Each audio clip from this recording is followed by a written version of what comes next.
നമസ്കാരം. എല്ലാവർക്കും ശ്രീവിദ്യ ക്ലാസ്സിലേക്ക് സ്വാഗതം.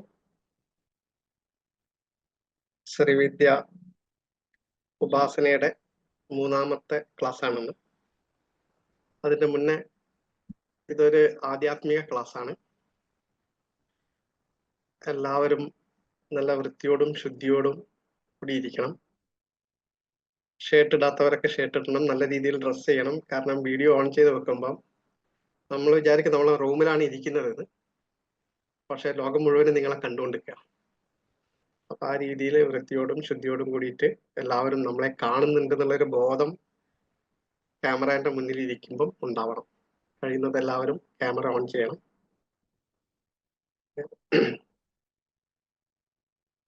ഇന്ന് ശ്രീവിദ്യയുടെ മഹത്വവും ഈ ആധുനിക ലോകത്ത് ഭാരതീയ ആധ്യാത്മികതയുടെ പ്രാധാന്യം, ശാസ്ത്രത്തിന്റെ പ്രാധാന്യം എന്താണെന്നും അതിൽ ശ്രീവിദ്യയുടെ പങ്ക് എന്താണെന്നും എന്നാണ് ഇന്ന് ഗുരുനാഥൻ നമുക്ക് പറഞ്ഞു തരുന്നത്.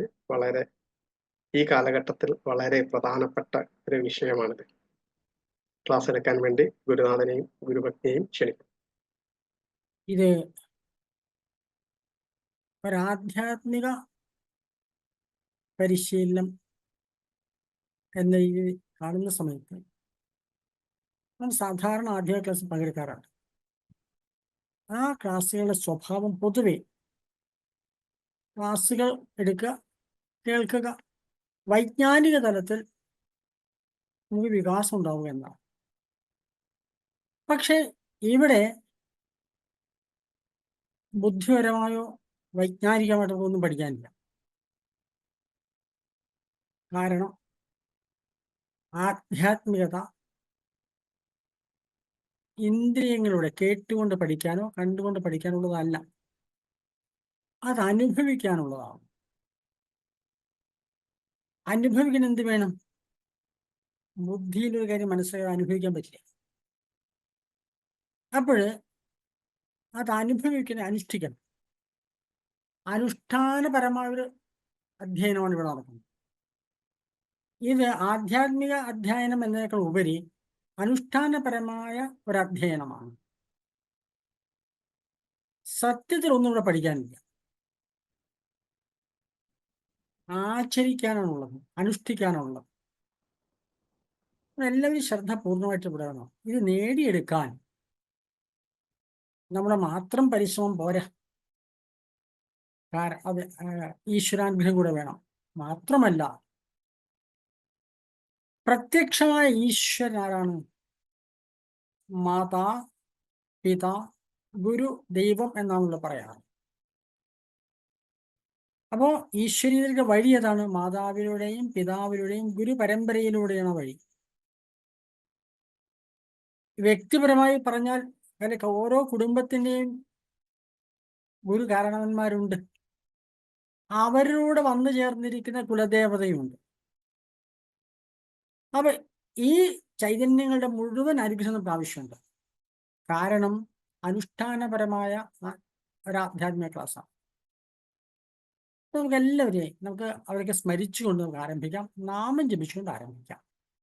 നമ്മളെല്ലാവരും നേരെ നിവർന്നിരിക്കുക. തൻ്റെ കുലഗുരുവിനെയും ഗുരു കാരണവന്മാരെയും കുലദേവതയെയും ഗുരു പരമ്പരയെയും മാതാപിതാക്കളെ സ്മരിക്കുക. അവർ മുമ്പിൽ നമസ്കരിച്ചുകൊണ്ട് പ്രാർത്ഥിച്ചുകൊണ്ട് നമുക്ക് ആരംഭിക്കാം. നമ്മൾ ഈ ക്ലാസ് ആരംഭിക്കാൻ പോകുന്നേ ഉള്ളൂ. ഏതാനും ആഴ്ചകൾ കഴിഞ്ഞ് യഥാർത്ഥ ക്ലാസ് ആരംഭിക്കുള്ളൂ.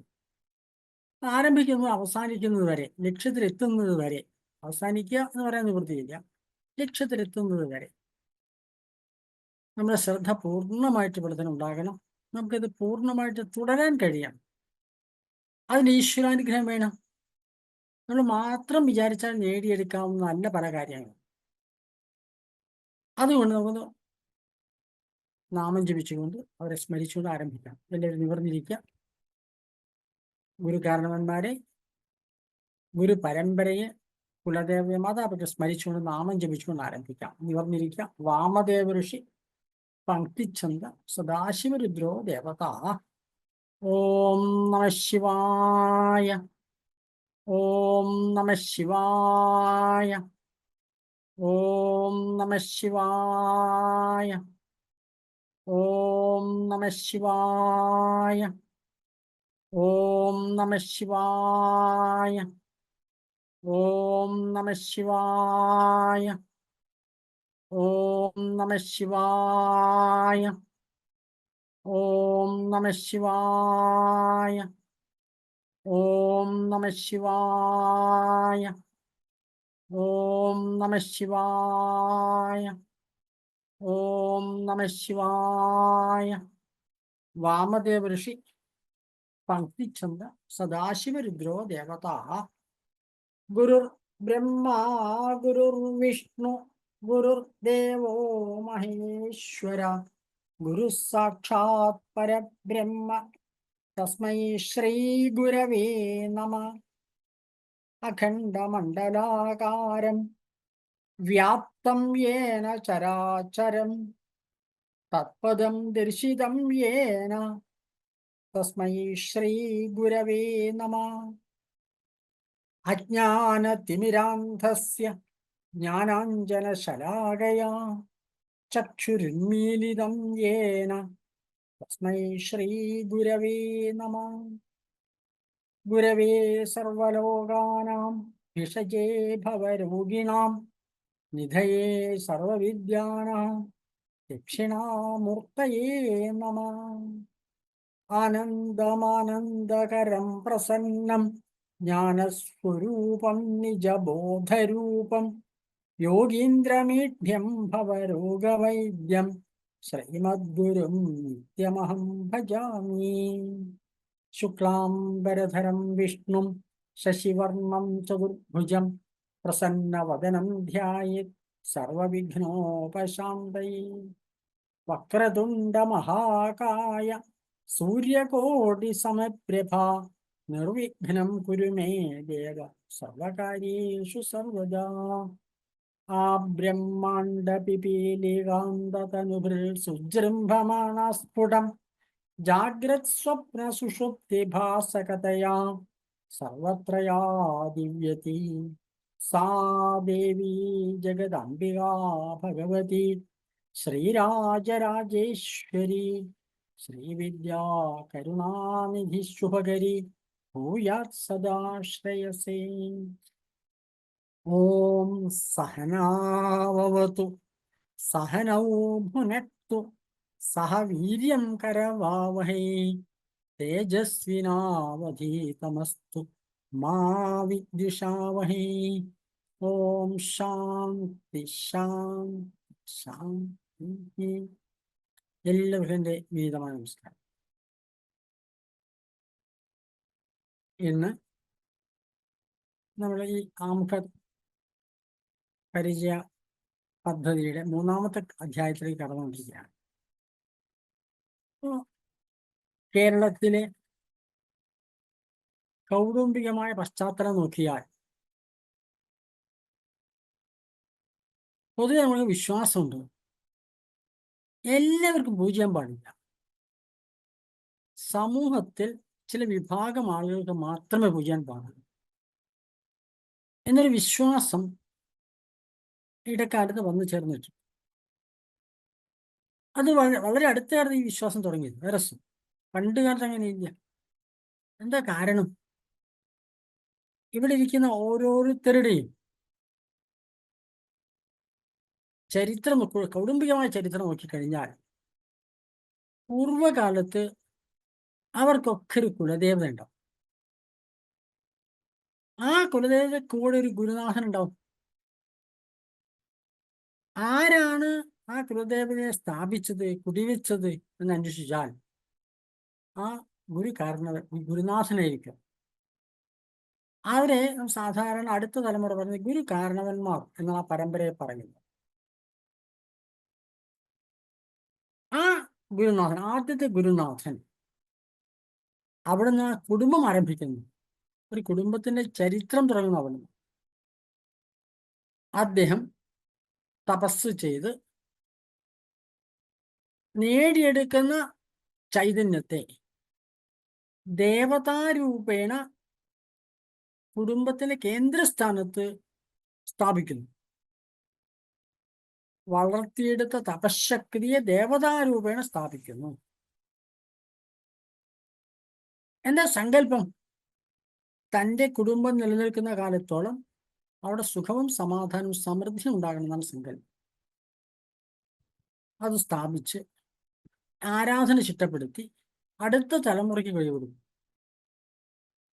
അവർ സമ്പത്തൊക്കെ സമ്പാദിച്ചിട്ടുണ്ടാവും. പക്ഷെ അടുത്ത തലമുറ പകർന്നു കൊടുക്കുമ്പോൾ കേവലം സമ്പത്ത് മാത്രമല്ല കൊടുക്കുന്നത്, അത് നേടിയെടുക്കാനുള്ള ഒരു ഊർജം, ഒരു ശക്തി. അതാണ് ദേവതാരാധന, കുലദേവതാരാധന. അതാണ് അത് നിലനിർത്താനുള്ള ഊർജം, അതാണ് കുലദേവത. അങ്ങനെ സമ്പാദിക്കാനും അത് നിലനിർത്താനും അടുത്ത തലമുറ പകർന്നു കൊടുക്കാനും വേണ്ടിയിട്ട് ആ കുലദേവത ആരാധനയുടെ ക്രമം കൂടെ അടുത്ത തലമുറയ്ക്ക് പറഞ്ഞു കൊടുക്കും.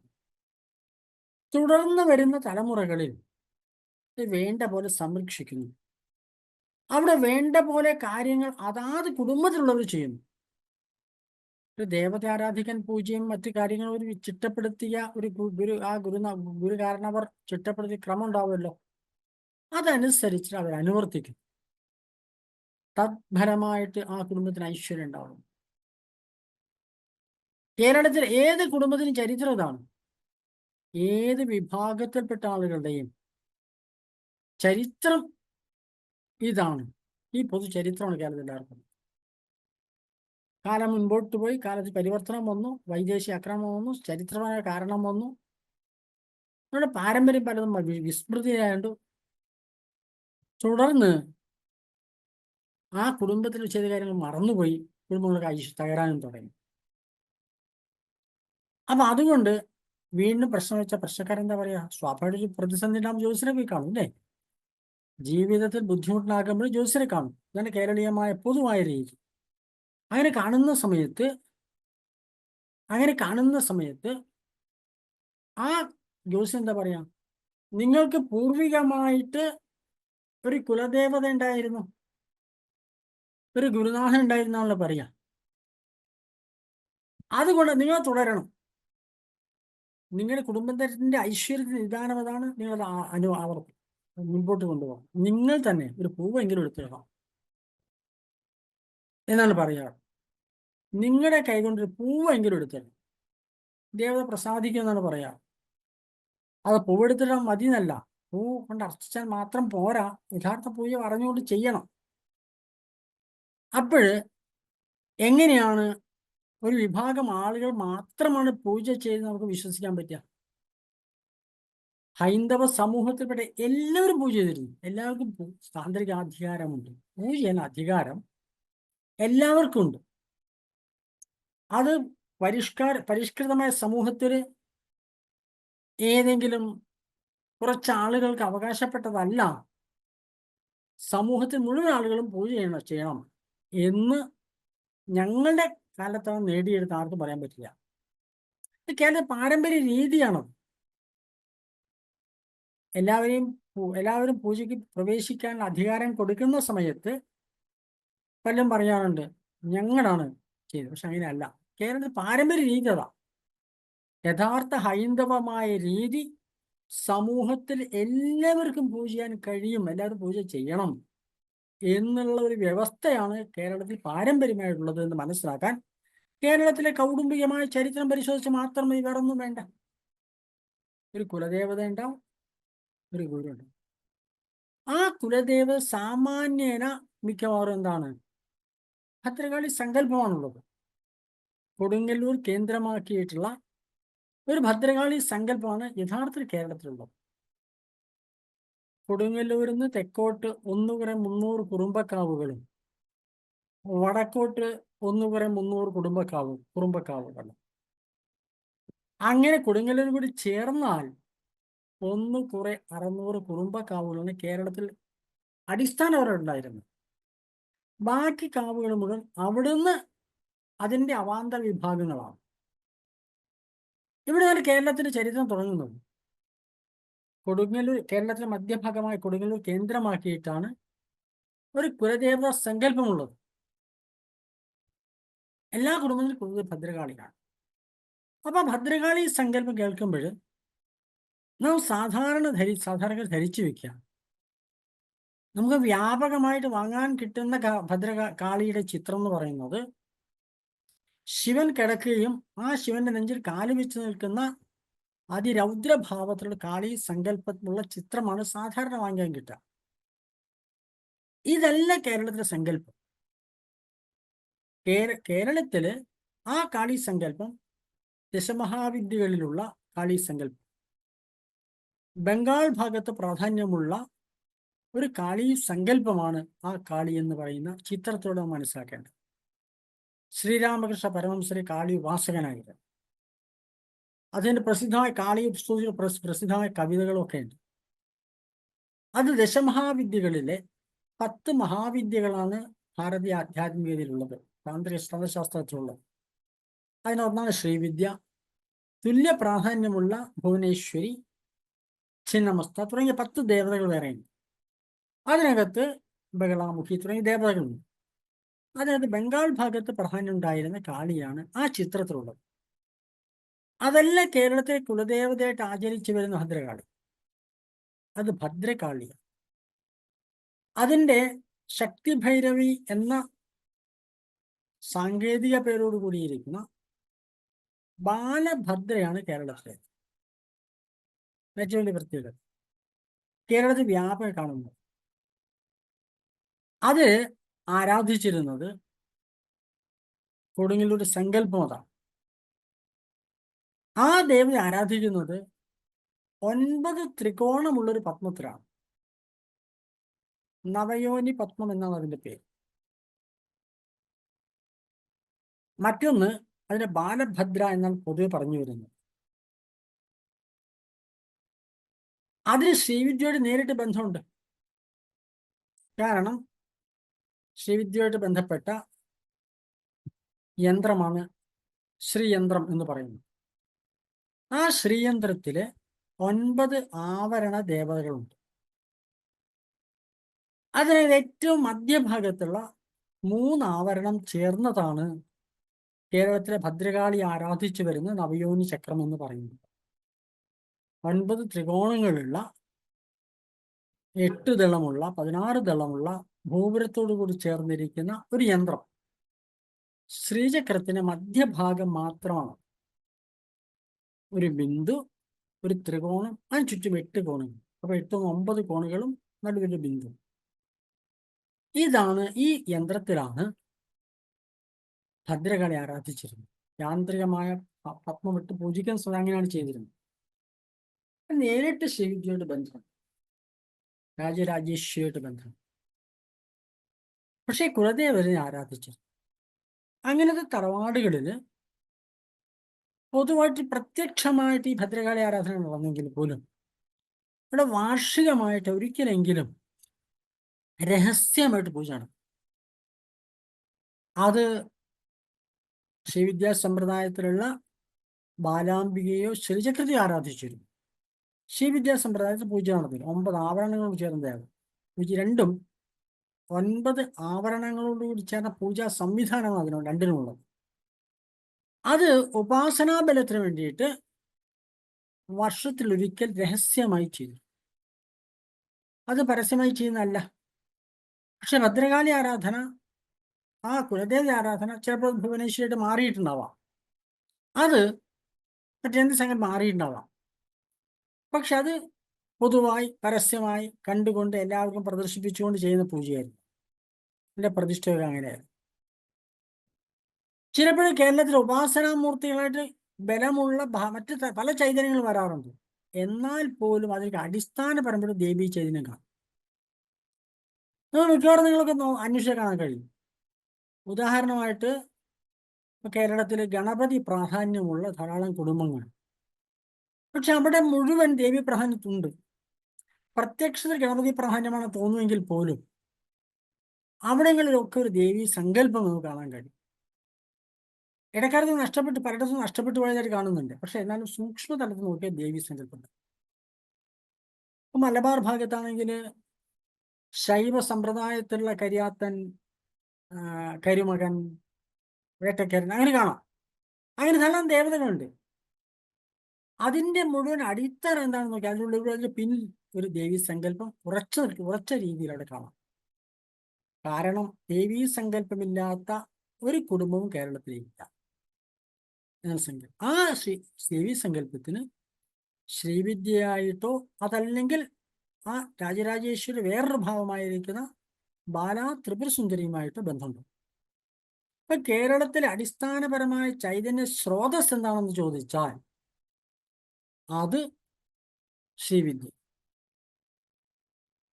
കേരളത്തിന് ഏതെങ്കിലും സാമൂഹ്യ മാറ്റം ഉണ്ടായിട്ടുണ്ടെങ്കിൽ അതിൻ്റെ പിന്നിൽ ചൈതന്യവും ഇതുമായി ബന്ധപ്പെട്ട ഉപാസകന്മാരുടെ പ്രവർത്തനത്തിന് ഫലമായിട്ടാണ്. കാരണം കേരളത്തില് യാഥാസ്ഥികത അതിരൂഢമൂലമായിരുന്നൊരു കാലത്ത് അതിനെതിരായിട്ട് പ്രവർത്തിച്ച മുഴുവൻ സാമൂഹ്യ പരിഷ്കർത്താക്കളും ചട്ടമ്പി സ്വാമികളാണെങ്കിലും ശ്രീനാരായണ ഗുരുദേവനാണെങ്കിലും തുടർന്ന് ആ കാലഘട്ടത്തിലുള്ള മുഴുവൻ ആളുകളും ശ്രീവിദ്യയുമായി ബന്ധപ്പെട്ട ഉപാസന ഉണ്ടായിരുന്ന ആൾക്കാരാണ്. ശ്രീനാരായണ ഗുരുദേവന്റെ ശിഷ്യനായ കുമാരനാശാനാണ് സൗന്ദര്യലഹരിക്ക് മലയാളത്തിൽ ഒരു തർജ്ജമ സൃഷ്ടിച്ചത്. ചട്ടമ്പി സ്വാമികൾ ശ്രീചക്ര പൂജ ചെയ്യുമായിരുന്നു. ഞാൻ എനിക്ക് പറഞ്ഞു, ആദ്യ ക്ലാസ്സിൽ പറഞ്ഞു തോന്നുന്നു. ഏതായാലും തുടർന്ന് വരുന്ന എല്ലാവരും അയ്യ വൈകുണ്ഠസ്വാമികള് ബാലാ സുബ്രഹ്മണ്യോപാസകനായിരുന്നു. ബാലാ ദേവതയായിട്ട് ബന്ധപ്പെട്ട ഒരു മന്ത്രമാണ് ആ സുബ്രഹ്മണ്യനുള്ള മന്ത്രം. തിരുച്ചെന്തൂരിലെ പ്രതിഷ്ഠ ബാലാസുബ്രഹ്മണ്യ മന്ത്രമാണ്. അങ്ങനെ ബാലയായിട്ടോ ശ്രീവിദ്യയായിട്ടോ ബന്ധപ്പെടാത്ത ഒരു സാമൂഹ്യ പരിഷ്കരണം കേരളത്തിൽ നടന്നിട്ടില്ല. അവർക്ക് ഉണ്ടാക്കിയ പരിവർത്തനമല്ലാതെ മറ്റാരും അടിസ്ഥാനപരമായ പരിവർത്തനം കേരളത്തിൽ ഉണ്ടാക്കിയിട്ടില്ല എന്നൊരു സത്യമുണ്ട്. പലർക്കും അവകാശപ്പെടാം. പക്ഷെ സാമൂഹ്യ മാറ്റം ഉണ്ടായതിന് പിന്നിൽ ഈ ചൈതന്യം. ശബരിമലയിലെ ചൈതന്യവത്തായ സ്ഥലം, അവിടെ എന്തൊക്കെ ഇടക്കാലത്ത് വന്ന കഥകളൊക്കെ ഉണ്ടെങ്കിൽ പോലും അടിസ്ഥാനപരമായ കാര്യമുണ്ട്. പന്തളം രാജവംശത്തിന്റെ കുലദേവതയാണ് മാളികപ്പുറം. അവരുടെ കുലദേവത മധുരമീനാക്ഷിയാണ്. മധുരമീനാക്ഷി എന്ന് പറയുന്നത് ശ്രീവിദ്യയുമായി ബന്ധപ്പെട്ട ദേവതയാണ്, രാജ്യമാതങ്കിയാണത്. ശ്രീചക്രത്തിലെ ചക്രാജേശ്വരിയുടെ പ്രധാനമന്ത്രി സ്ഥാനത്തുള്ള രാജ്യമാതങ്കിയാണ് യഥാർത്ഥത്തിൽ മാളികപ്പുറം എന്ന് പറയുന്നത്.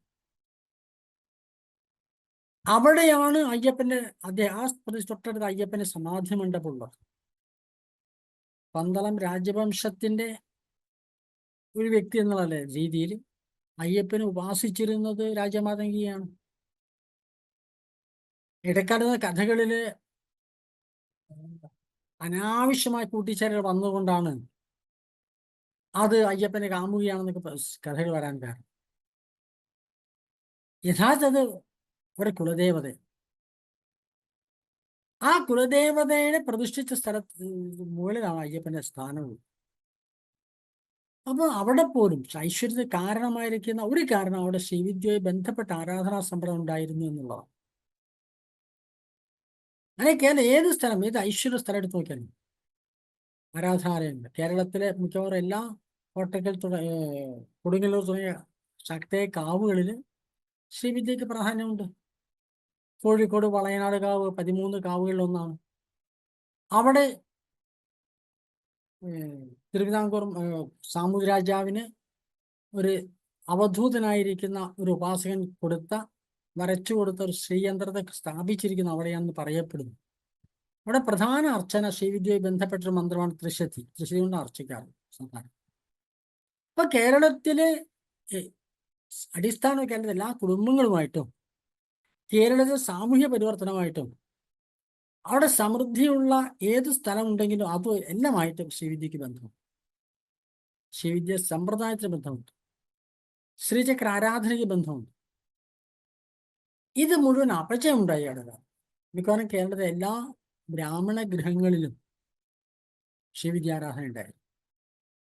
മിക്കവാറും എല്ലാ സ്ഥലവും അത് ലുപ്തമായിട്ട്. ഇവിടുത്തെ തൊട്ട് താഴെയുള്ള സമുദായങ്ങൾക്ക് ഇവരെല്ലാവർക്കും ഈ ആരാധന സമ്പ്രദായം ഉണ്ടായിരുന്നു. അപ്പൊ കേരളത്തിലെ മിക്കവാറും എല്ലാ കുടുംബങ്ങളുമായിട്ടും ശ്രീവിദ്യാ സമ്പ്രദായ പ്രാധാന്യമുണ്ട്. അപ്പൊ അതുകൊണ്ട് കേരളത്തിൽ വ്യാപകമായിട്ട് കുലദേവതയും ശ്രീവിദ്യയോട് ബന്ധപ്പെട്ടതാണ്. കുലദേവത ഇല്ലാത്ത കുടുംബങ്ങളില്ല. പ്രത്യക്ഷത്തിൽ കുലദേവതയോട് ബന്ധപ്പെട്ട ഇല്ലാത്ത കുടുംബങ്ങളില്ല. അത് ശ്രീവിദ്യയോട് ബന്ധപ്പെട്ടതാണ്. ഉപാസനപരമായിട്ട് അതുകൊണ്ട് എല്ലാവർക്കും ശ്രീവിദ്യയോട് ബന്ധം ആവശ്യമാണ്. അപ്പൊ അതുകൊണ്ട് കേരളത്തിലെ ശ്രീവിദ്യാ സമ്പ്രദായം നഷ്ടപ്പെട്ടതാണ് കേരളത്തിന്റെ മൊത്തം അപചയത്തിന് കാരണം. അത് പുനരുദ്ധരിക്കാനുള്ള ശ്രമം പൂജനീയ മാധവ്ജി ആരംഭിച്ചു, തുടങ്ങി വെച്ചു. അത് ശ്രീവിദ്യാ സമ്പ്രദായം ധാരാളം ഗവേഷണങ്ങൾ നടത്തി, അതുമായി ബന്ധം ധാരാളം പ്രഭാഷണങ്ങൾ നടത്തി, ധാരാളം ലേഖനങ്ങൾ എഴുതി ജനങ്ങൾ സാമാന്യേന ഒരു ബോധവൽക്കരിക്കാൻ ശ്രമിച്ചു. തുടർന്ന് വന്ന കാലഘട്ടത്തിൽ ധാരാളം ധാരാളം ഗ്രന്ഥങ്ങൾ ഇറങ്ങാൻ തുടങ്ങി. ഒരു 10-30 വർഷം ശ്രീവിദ്യയിൽ ഒരു ഗ്രന്ഥം പോലും മലയാളത്തിൽ കിട്ടുമായിരുന്നില്ല. ഒരു രാജരാജേശ്വരി കൽപ്പന.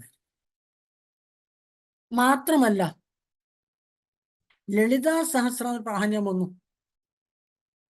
അമൃതാനന്ദമയി അമ്മ അവര് തുടങ്ങി വെച്ചൊരു ലളിതാ സഹസ്രനാമത്തിന്റെ പ്രചരണം അത് കേരളത്തിലെ ധാരാളം കുടുംബങ്ങൾ സ്വാധീനിച്ചു. ഒരേ സമയം ധാരാളം കുടുംബങ്ങൾ സ്വാധീനിച്ചു. ആ ലളിതാ സഹസ്രനാമം നേരിട്ട് ശ്രീവിദ്യയോട് ബന്ധപ്പെട്ടതാണ്. ഞാൻ കഴിഞ്ഞ ദിവസം പറഞ്ഞു തോന്നുന്നു. എന്തായാലും കാരണം അവസാനത്തെ 2 പേര് ശിവശക്തിരൂപിണിയായിരിക്കുന്ന രാജരാജേശ്വരിയുടെ മന്ത്രമാണ്. അതിൻ്റെ ബന്ധപ്പെട്ട ശാസ്ത്രമാണ് ലളിതാ സഹസ്രനാമത്തിലുള്ളത്. ശ്രീവിദ്യയോട് ബന്ധപ്പെട്ട ആളുകൾക്ക്, സാധന ചെയ്ത ആളുകൾക്ക് ലളിതാ രഹസ്യം ശരിക്കും മനസ്സിലാവുള്ളൂ. അമൃതാനന്ദമയി മഠം ഇറക്കിയിരിക്കുന്ന ലളിതാ സഹസ്രം വ്യാഖ്യാനമുണ്ട്. ആ വ്യാഖ്യാനം എഴുതിയ വ്യക്തി കഴിഞ്ഞ നൂറ്റാണ്ടിൽ, 19 നൂറ്റാണ്ടിൽ, ഇതിപ്പം 21 20 20-ാം നൂറ്റാണ്ടിൽ ആ പുസ്തകം വീണ്ടും പബ്ലിഷ് ചെയ്ത് അന്ന് ഒരു നൂറ്റാണ്ട് മുമ്പ് 19-ാം നൂറ്റാണ്ടിൽ ജീവിച്ചിരുന്ന ഒരു ശ്രീവിദ്യോപാസകൻ, നിത്യേന സ്വർണത്തിന് ശ്രീചക്രത്തിൽ ശ്രീചക്രപൂജ ചെയ്തിരുന്ന ഒരാള് വ്യാഖ്യാനിച്ച ഗ്രന്ഥമാണ് അമൃതാനന്ദമയി ദേവി പ്രസിദ്ധീകരിച്ചത്. ലളിതാ സഹസ്രം വേറെ വ്യാഖ്യാനമുള്ളത് കണ്ടിയൂർ മഹാദേവ ശാസ്ത്രികളാണ്. അദ്ദേഹം ശ്രീവിദ്യോപാസകനാണ്. ശ്രീവിദ്യാ സമ്പ്രദായത്തിലെ നാമപാരായണ ക്രമം എന്ന് പറയുന്ന ഒരു സമ്പ്രദായം നിത്യേന ചെയ്തിരുന്ന ഒരു മഹത് വ്യക്തിയായിരുന്നു കണ്ടിയൂർ മഹാദേവ ശാസ്ത്രികൾ. അപ്പം ലളിതാ സഹസ്രം വ്യാഖ്യാനിക്കുന്ന സമയത്ത് വ്യാഖ്യാനിച്ച കേരളത്തിലെ പ്രധാനപ്പെട്ട 2 ഗ്രന്ഥങ്ങളാണ് ഈ 2 വ്യാഖ്യാന ഗ്രന്ഥങ്ങളാണിത്. അത് രണ്ടും എഴുതിയ ആളുകൾ ശ്രീവിദ്യോപാസകന്മാരാണ്. നടരാജഗുരുവും അതുപോലുള്ള ആളുകൾ മുഴുവൻ ശ്രീവിദ്യോപാസകന്മാരായിരുന്നു. അടുത്ത കാലത്ത് മലയാളത്തിൽ പുസ്തകം കണ്ടു, നിത്യചൈതന്യേതി ശ്രീവിദ്യാ സമ്പ്രദായത്തിലെ ദേവതകളെ പറ്റി വ്യക്തമായിട്ട് അമേരിക്കയിൽ പ്രസംഗിച്ച ഒരു പ്രസംഗം പുസ്തക രൂപേണ മലയാളത്തിൽ വന്നിട്ടുണ്ട്. സ്വാഭാവിക യതിയെ പറ്റി നമ്മളാരും സങ്കല്പിക്കില്ല. അങ്ങനെ അദ്ദേഹത്തിന് മനഃശാസ്ത്രജ്ഞനായിട്ടും വേദാന്തിയായിട്ടും നമ്മൾ കണക്കാക്കാറ്. പക്ഷെ അദ്ദേഹം ശ്രീവിദ്യയുടെ രഹസ്യങ്ങൾ മനസ്സിലാക്കിയിരുന്നു എന്ന് മനസ്സിലാക്കാൻ ആ ഗ്രന്ഥം വന്നു. അതിലെ ആവരണ ദേവതകളെ ദേവതകളെ പറ്റിയുള്ള വിശദമായിട്ടൊരു പഠനം അമേരിക്കയിലെ വിദ്യാർത്ഥികൾ അദ്ദേഹം ക്ലാസ് എടുത്തത് ആണ് ആ പുസ്തകത്തിലുള്ളത്. അദ്ദേഹത്തിന്റെ ഗുരുനാഥൻ നടരാജ ഗുരുവാണ്. നടരാജൻ ശ്രീവിദ്യോപാസകനായിരുന്നു. ശ്രീനാരായണ ഗുരുവിന്റെ പരമ്പരയിൽപ്പെട്ടവരാണ് അവരൊക്കെ. അപ്പൊ ശരിക്കും പറഞ്ഞാൽ കേരളത്തിലെ നാം പ്രതീക്ഷിക്കാത്ത പല പരമ്പരയിൽപ്പെട്ടവർ ശ്രീവിദ്യോപാസകന്മാർ. മാത്രമല്ല കൊട്ടാരക്കരയ്ക്ക് അടുത്ത് സദാനന്ദാശ്രമം എന്ന ആശ്രമം, അവിടെ ശ്രീചക്ര പ്രതിഷ്ഠ ഉണ്ടായിരുന്നു. ഇടക്കാല ശ്രീചക്രകാരെ കട്ടുകൊണ്ടുപോയി കേൾക്കുന്നു. അവിടെ പൗർണമിക്ക് പൂജ ഉണ്ടായിരുന്നു. എല്ലാ പൗർണമികൾക്ക് നാളുകളിൽ അവിടെ പൂജ ഉണ്ടായിരുന്നു, ശ്രീചക്ര പൂജ ഉണ്ടായിരുന്നു. കുറച്ച് വർഷങ്ങൾക്ക് മുമ്പ് ഞാൻ അവിടെ പോയ സമയത്ത് സ്വാമിജി പറഞ്ഞത് അവിടെ എന്താണെന്ന് മനസ്സിലാക്കാത്തൊരു ലോഹം കൊണ്ടുപോയി ഈ ശ്രീചക്രം ഉണ്ടായിരുന്നു. അതിപ്പോ അവിടെ ഇല്ല എന്ന് പറഞ്ഞു അദ്ദേഹം. അവിടെ ആ പൂജയിൽ പങ്കെടുത്ത പണ്ടുകാലത്ത് വേണ്ട പോലെ നടന്നിട്ട് പങ്കെടുത്ത പല എനിക്കറിയാം. അപ്പൊ അങ്ങനെ തിരുവിതാംകൂർ ഭാഗത്ത് സാമൂഹ്യ അയ്യങ്കാളിക്ക് പ്രചോദനം കൊടുത്ത സദാനന്ദ സ്വാമികൾ, അദ്ദേഹം ആ പരമ്പരയിൽ ആ ആശ്രമവുമായിട്ട് ബന്ധപ്പെട്ട ശ്രീവിദ്യ ആരാധന ഉണ്ടായിരുന്നു. അപ്പൊ അങ്ങനെ നോക്കുന്ന സമയത്ത് കേരളത്തിൽ അടിസ്ഥാന ശ്രീവിദ്യ ആരാധന കേന്ദ്രം വ്യാപകമായിട്ടുണ്ടായിരുന്നു. ഉപാസനാ ബലത്തിന് വേണ്ടി ശ്രീവിദ്യ രഹസ്യമായിട്ട് ആരാധിച്ച ധാരാളം സമ്പ്രദായങ്ങളുണ്ടായിരുന്നു. ശ്രേഷ്ഠാചാര്യ പുനർജന്മം കൂടി ചേർന്ന് ശ്രമിക്കുന്നത് അത് കുറച്ച് വ്യാപകമായിട്ട് സാധകന്മാർക്ക് വേണ്ടിയിട്ട് താല്പര്യമുള്ളവർ. ഇത് ഈ ക്ലാസ് എന്താണെന്ന് അറിയാൻ വേണ്ടിയിട്ടല്ല. ഈ ക്ലാസ് സാധന ചെയ്യാൻ താല്പര്യമുള്ളവർക്ക് അതിലേക്കുള്ള ഒരു പ്രവേശം നേടിക്കൊടുക്കാനുള്ള അടിസ്ഥാനപരമായ ചില ക്ലാസ്സുകൾ കൊടുക്കാൻ ഉദ്ദേശിക്കുന്നു.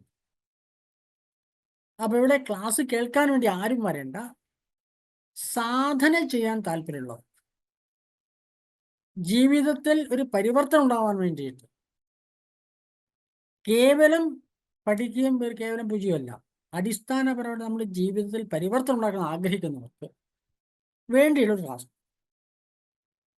അപ്പൊ അതുകൊണ്ട് ഈ ക്ലാസ് തുടങ്ങുന്ന സമയത്ത് അത് രജിസ്റ്റർ ചെയ്യുന്ന നിങ്ങൾ ആലോചിക്കണം, ഏത് മനോഭാവം സമീപിക്കുന്നത് സ്വയം നിങ്ങളോട് ചോദിക്കണം. നിങ്ങൾ തന്നെ നിങ്ങളോട് ചോദിക്കണം, ഞാൻ അനുവർത്തിക്കാൻ തയ്യാറാണോ? എൻ്റെ ജീവിതത്തിൽ ഇത് ഞാൻ സ്വീകരിക്കുമോ, ഒരു ആദർശമായിട്ട് സ്വീകരിക്കുമോ എന്ന് ഉറപ്പുവരുത്തിയ ശേഷം ക്ലാസ് ജോയിൻ ചെയ്താൽ മതി. കാരണം ഈ ക്ലാസ് തുടർച്ചയായിട്ട് നടക്കാൻ പോവുകയാണ്. ഇപ്പൊ അതിനകത്ത് ഒന്നാമത് ഞങ്ങൾ ആദ്യത്തെ ക്ലാസ് വെള്ളിയാഴ്ച ഒരു ഗ്രൂപ്പ് തുടങ്ങി. ആ ഗ്രൂപ്പ് 2.5 വർഷത്തോളം ആവുന്നു. ഏകദേശം അവിടുത്തെ എത്തിക്കാൻ വിചാരിച്ച സമയത്ത് അതായത് ലഘുവായിട്ട് പൂജയും ഒരു ഖഡ്ഗമാല മന്ത്രവും രണ്ടും പറഞ്ഞു നിർത്തണം എന്നാ തീരുമാനിച്ചിരുന്നത്. പക്ഷെ പിന്നെയും കാരണം ഇത് വലിയൊരു സമുദ്രമാണ്. ആ സമുദ്രത്തിലേക്ക് പ്രവേശിക്കാനുള്ള ഒരു കളിവഞ്ചി മാത്രമാണിത്. മുൻപോട്ട് പോകേണ്ടതാരാണ്? നിങ്ങൾ മുന്നോട്ട് പോകണം. ചെറിയൊരു തോണിയിൽ കയറ്റിയിട്ട് അതിൻ്റെ ഒരു ഭാഗം കാണിച്ചു കൊടുക്കണം. കടലിന് അപ്പുറത്ത് എത്ര എന്ത് വേണം? ഇതൊന്നും പോരാ. സ്വപരിശ്രമമാകുന്ന വലിയൊരു കപ്പൽ തന്നെ വേണം. കേട്ടല്ലോ? അത് തയ്യാറുള്ളവർ ഈ ക്ലാസ് ജോയിൻ ചെയ്യും. അല്ലാതെ കേട്ടുകൊണ്ട് ഈ ക്ലാസ് നന്നായിട്ടുണ്ടെന്ന് പറയാൻ ഒരു കാര്യമില്ല. ആരും ചേരണം. മറ്റ് ധാരാളം ആധ്യാത്മിക പദ്ധതികൾ നടക്കുന്നുണ്ട് കേരളത്തിൽ ഇതേ കാലഘട്ടത്തിൽ. കാരണം ഒരു ആധ്യാത്മികതയുടെ അടിസ്ഥാനത്തിൽ സാമൂഹ്യ മാറ്റം നടന്നുകൊണ്ടിരിക്കുകയാണ് കേരളത്തിൽ. അപ്പൊ അതൊരു താരതമ്യപ്പെടുത്താൻ ശ്രമിക്കണ്ട. കാരണം താരതമ്യപ്പെടുത്തിക്കൊണ്ട് നിങ്ങൾക്ക് ഗുണം ചെയ്യില്ല, ഞങ്ങൾക്ക് ആർക്കും ഗുണം ചെയ്യില്ല. അതുകൊണ്ട് താരതമ്യപ്പെടുത്താനല്ല, സാധന ചെയ്യാൻ, അനുവർത്തിക്കാൻ, അതാത് ആഴ്ചകൾ എന്താണോ എടുക്കുന്നത് കൃത്യമായിട്ട് അനുവർത്തിച്ച് മനസ്സിലാക്കി പകർത്തി എഴുതി സൂക്ഷിക്കാൻ തയ്യാറുള്ള ആധ്യാത്മിക വിദ്യാർത്ഥികൾക്കുള്ള ക്ലാസ്സാണ്. കാരണം ആധ്യാത്മിക വിദ്യാർത്ഥികൾ സ്വയം തയ്യാറാവണം. ഒരു വിദ്യാർത്ഥി മുൻപോട്ട് പോകുന്ന സമയത്ത് വിദ്യാഭ്യാസം പൂർത്തിയാൻ സാധനങ്ങളുടെ പരിവർത്തനം ഉണ്ടാവുമല്ലോ, അത് സ്വീകരിക്കാൻ തയ്യാറാവണം. പലപ്പോഴും നമ്മുടെ സങ്കല്പങ്ങൾക്കെതിരായിട്ട് പലതുമായിട്ട് നമ്മൾ കേൾക്കുന്നത്. അതിന് മുൻവിധിയെ സമീപിക്കാൻ തയ്യാറാവണം. നാം പല സ്ഥലങ്ങളും ധാരാളം കാര്യങ്ങൾ കേട്ടിട്ടുണ്ടാകും. ആധ്യാത്മികമായിട്ട് കുറെ യാത്ര ചെയ്തവരായിരിക്കും ഇതിനകത്ത് ഭൂരിഭാഗം ആൾക്കാർ. കാരണം അവരാണല്ലോ ഇത്തരം ക്ലാസ്സുകൾ വരിക. അപ്പോൾ പലയിടത്തും പല കാര്യങ്ങളും മനസ്സിലാക്കിയിട്ടുണ്ടാവും. ചിലപ്പോൾ ആ സങ്കല്പങ്ങൾക്കെതിരായിട്ടായിരിക്കും ഈ ക്ലാസ്സിൽ പല കാര്യങ്ങളും പറയുന്നത്. കാരണം ഒരു പ്രധാനപ്പെട്ട സംഗതി, സാധാരണ ആധ്യാത്മിക സ്വഭാവമുള്ളവർ പോകുന്ന ക്ലാസ്സിൽ കേൾക്കുന്ന ഒരു കാര്യം, ബ്രഹ്മം സത്യം ജഗൻ മിഥ്യ എന്നാണ്. സാധാരണ കേൾക്കുന്നത് ജഗത്ത് മിഥ്യയാണ്, ദുഃഖത്തിന് കാരണം പ്രപഞ്ചമാണ് എന്നാണ് പല ക്ലാസ്സും കേൾക്കുന്നത്. പക്ഷെ ഇവിടെ നേരെ തിരിച്ചാണ്. ഈ ജഗത്ത് സത്യമാണ്, ഈ പ്രപഞ്ചം സത്യമാണ് എന്നിരുന്ന ആധ്യാത്മിക താന്ത്രിക സാധന തുടങ്ങുന്നു. കാരണം ഭാരതീയമായ തന്ത്രശാസ്ത്ര അടിസ്ഥാനത്തിൽ ഈ പ്രപഞ്ചമുണ്ടായത് സ്ഫോടത്തെ തുടർന്നാണ്. സ്ഫോടത്തിന് മുൻപ് എന്തുണ്ടായിരുന്നത്? ശുദ്ധമായ ചൈതന്യം മാത്രമാണ് ഉണ്ടായിരുന്നത്. അതിനാണ് സാധാരണക്കാരൻ ഈശ്വര ചൈതന്യം എന്ന് പറയുന്നത്.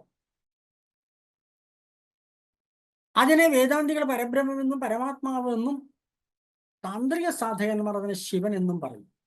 ത്രിമൂർത്തികളുടെ ശിവനല്ല, അത് ശുദ്ധമായ ചൈതന്യമാണ്.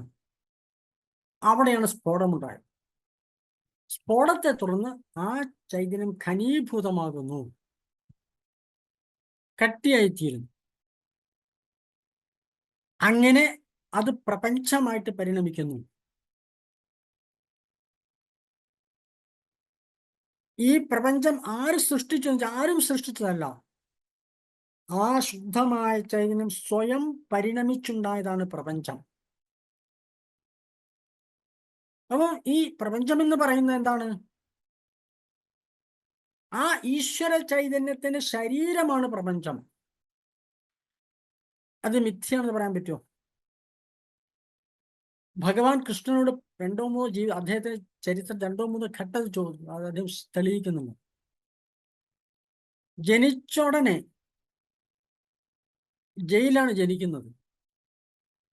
ദേവകി അദ്ദേഹത്തിന്റെ മാതാപിതാക്കൾ കാണിച്ചു കൊടുത്താൻ ആരാണെന്ന്. അദ്ദേഹം വിരാട് രൂപിയായ ആ വിരാട് രൂപം കാണിച്ചു കൊടുക്കുകയാണ് ജനിച്ചോടനെ. വിരാട് പ്രപഞ്ച രൂപമാണ്, പ്രപഞ്ചം നിറഞ്ഞിരിക്കുന്ന പ്രപഞ്ച സ്വഭാവമാണ്. അത് വിരാട് രൂപത്തിലുണ്ട്, പ്രപഞ്ച രൂപമാണ്. ഞാൻ ഈ ശരീരം ഒതുങ്ങി നിൽക്കുന്ന മനുഷ്യനല്ല.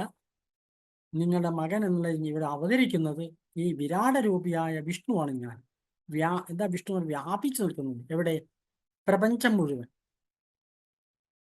ആ ശുദ്ധമായ ചൈതന്യം പരിണമിച്ച് പ്രപഞ്ചമായി തീരുമ്പോൾ ആ പരിണമിച്ച പ്രപഞ്ചം വ്യാപിച്ച ചൈതന്യത്തെയാണ് വിഷ്ണു എന്ന് പറയുന്നത്.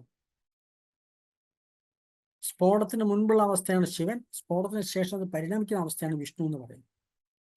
അപ്പൊ കൃഷ്ണൻ കാണിച്ചു കൊടുക്കുകയാണ്, എൻ്റെ ശരീരം പ്രപഞ്ചമാണ്, എൻ്റെ അതിർത്തി അവിടെയാണുള്ളൂ, അതാ എൻ്റെ അതിരുകൾ അവിടെയാണ്, പ്രപഞ്ചത്തോളം വലുതാണ് ഞാൻ.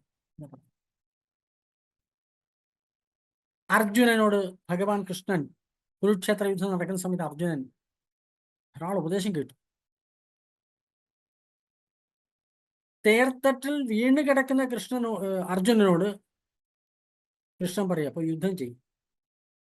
കാരണം ഇങ്ങോട്ട് വന്നത് യുദ്ധം ചെയ്യാനാണ്, ഇങ്ങനെ ഒളിച്ചോടാനല്ല. അങ്ങനെ പറഞ്ഞ് അതിനുവേണ്ടി ധാരാളം ഉപദേശങ്ങൾ കൊടുത്ത് അതിന് അർജുനൻ വീണ്ടും ഊർജ്ജസ്വലനാക്കും. അദ്ദേഹത്തിന്റെ നപുംസകത്വം മാറ്റി ചൈതന്യവത്താക്കി തീർന്ന സമയത്ത് അർജുനൻ ഒരു കാര്യം മനസ്സിലായി. എന്നോട് ഉപദേശിക്കുന്ന കൃഷ്ണൻ എൻ്റെ കൂട്ടുകാരനായ കൃഷ്ണനല്ല, ഇപ്പോൾ എൻ്റെ തേര് തെളിക്കാൻ വന്ന കൃഷ്ണനല്ല, പാർത്ഥസാരഥി അല്ല, ഈ മഞ്ഞപ്പട്ടുടുത്തിലെ കൃഷ്ണൻ അല്ല ഇത്. അതുകൊണ്ട് അത് ബോധ്യം വന്നപ്പോൾ കൃഷ്ണനോട് ചോദിക്കുക, അങ്ങയുടെ യഥാർത്ഥ രൂപം എന്താണെന്ന് ചോദിക്കുന്നു. അപ്പോൾ കൃഷ്ണൻ പറയാണ്, നിന്റെ ഈ കണ്ണുകൊണ്ട് നിനക്ക് എന്നെ കാണാൻ പറ്റില്ല, നിന്റെ മാംസ ചക്ഷുസ് കൊണ്ട് നിനക്ക് കാണാൻ പറ്റില്ല. എന്ന് പറഞ്ഞാൽ ഇന്ദ്രിയങ്ങളെ കൊണ്ട് നിനക്ക് എന്നെ കാണാൻ പറ്റില്ല. മാംസ ചക്ഷുസ് എന്ന് പറഞ്ഞാൽ സാധാരണ കണ്ണ് മാത്രമല്ല, ഒരു മനുഷ്യൻ ലോകത്തെ മനസ്സിലാക്കുന്ന 5 രീതിയിലാണ്. കണ്ണുകൊണ്ട് കണ്ട്, ചെവിയുടെ കേട്ട്, മൂക്കിലൂടെ ഘ്രാണിച്ച്, ത്വക്കിലൂടെ സ്പർശിച്ച്, നാക്കിലൂടെ രസിച്ച്, 5 ഇന്ദ്രിയങ്ങളിലൂടെ ലോകത്തെ മനസ്സിലാക്കുന്നു. അങ്ങനെ നിനക്ക് അതിനെ മനസ്സിലാക്കാൻ പറ്റില്ല. അതുകൊണ്ട് ഞാൻ നിനക്ക് ദിവ്യമായ ചക്ഷുസ് തരാം, ദിവ്യമായ ഒരു കണ്ണ് തരാമെന്ന് പറഞ്ഞു. ആ കണ്ണിലൂടെ അർജുനൻ കാണുന്നു, കൃഷ്ണനെ കാണാം. ആ കാണുന്ന കൃഷ്ണനല്ല കാണുന്നത്, ഭഗവത്ഗീതയിലെ ഒരു അധ്യായമാണ് വിശ്വരൂപ ദർശനയോഗം. പ്രപഞ്ചത്തെയാണ് കാണുന്നത്. ഭഗവത്ഗീത വിശദമായിട്ട് എന്താണ് അർജുനൻ കാണുന്നത്, ആ ഉൾക്കണ്ണിലൂടെ ആ ദിവ്യമായ ചക്ഷു എന്ത് കാണുന്നു എന്ന് കൃത്യമായിട്ട് പറയുന്നു. അത് പ്രപഞ്ചത്തെയാണ് കാണുന്നത്. 100 പേരുടെ സദസ്സിൽ വെച്ച് കൃഷ്ണ പിടിച്ചു കെട്ടിയ സമയത്ത്, കെട്ടാൻ ശ്രമിക്കുന്ന സമയത്ത് കൃഷ്ണൻ കാണിച്ചു കൊടുക്കുന്നു, അവർക്ക് ശത്രുക്കൾക്ക് പോലും കാണിച്ചു കൊടുക്കുന്നു യഥാർത്ഥ രൂപം എന്താണ്. അങ്ങനത്തെ വിശ്വരൂപം, ആ ജഗത്ത്, അത് പ്രപഞ്ചം മിഥ്യയാണെന്ന് നമുക്ക് പറയാൻ പറ്റുമോ? അതാ സത്യമാണ് നമുക്ക്. അതുകൊണ്ട് തന്നെ അവിടെ ജീവിച്ചിരുന്ന നമ്മളും സത്യമാണ്. ശരീരം ദുഃഖ കാരണമാണെന്ന് പലരും പറയുന്ന സമയത്ത് താന്ത്രികരെ സംബന്ധിച്ചിടത്തോളം വളരെ പവിത്രവും വളരെ പ്രാധാന്യമുള്ള ശരീരം. കാരണം എന്താ? ഈശ്വരൻ എവിടെ ഇരിക്കുന്നു എന്ന് ചോദിച്ചാൽ 2 ഉത്തരമുണ്ട്. എല്ലായിടത്തും നിറഞ്ഞിരിക്കുന്ന ചൈതന്യമാണ് ഈശ്വരൻ. അതുകൊണ്ട് പ്രപഞ്ചം മുഴുവൻ നിറഞ്ഞിരിക്കുന്ന ചൈതന്യത്തെയാണ് ഈശ്വരൻ എന്ന് പറയുന്നത്. ആ പ്രപഞ്ചം മിഥ്യയാണെന്ന് പറയുമ്പോൾ ഈശ്വരൻ മിഥ്യയാണെന്നല്ലേ അതിനർത്ഥം? രണ്ടാമത് പറയാ, വീണ്ടും ചോദിക്കുക, എവിടെ ഈശ്വരൻ? എൻ്റെ ഉള്ളിലുണ്ട് ഈശ്വരൻ.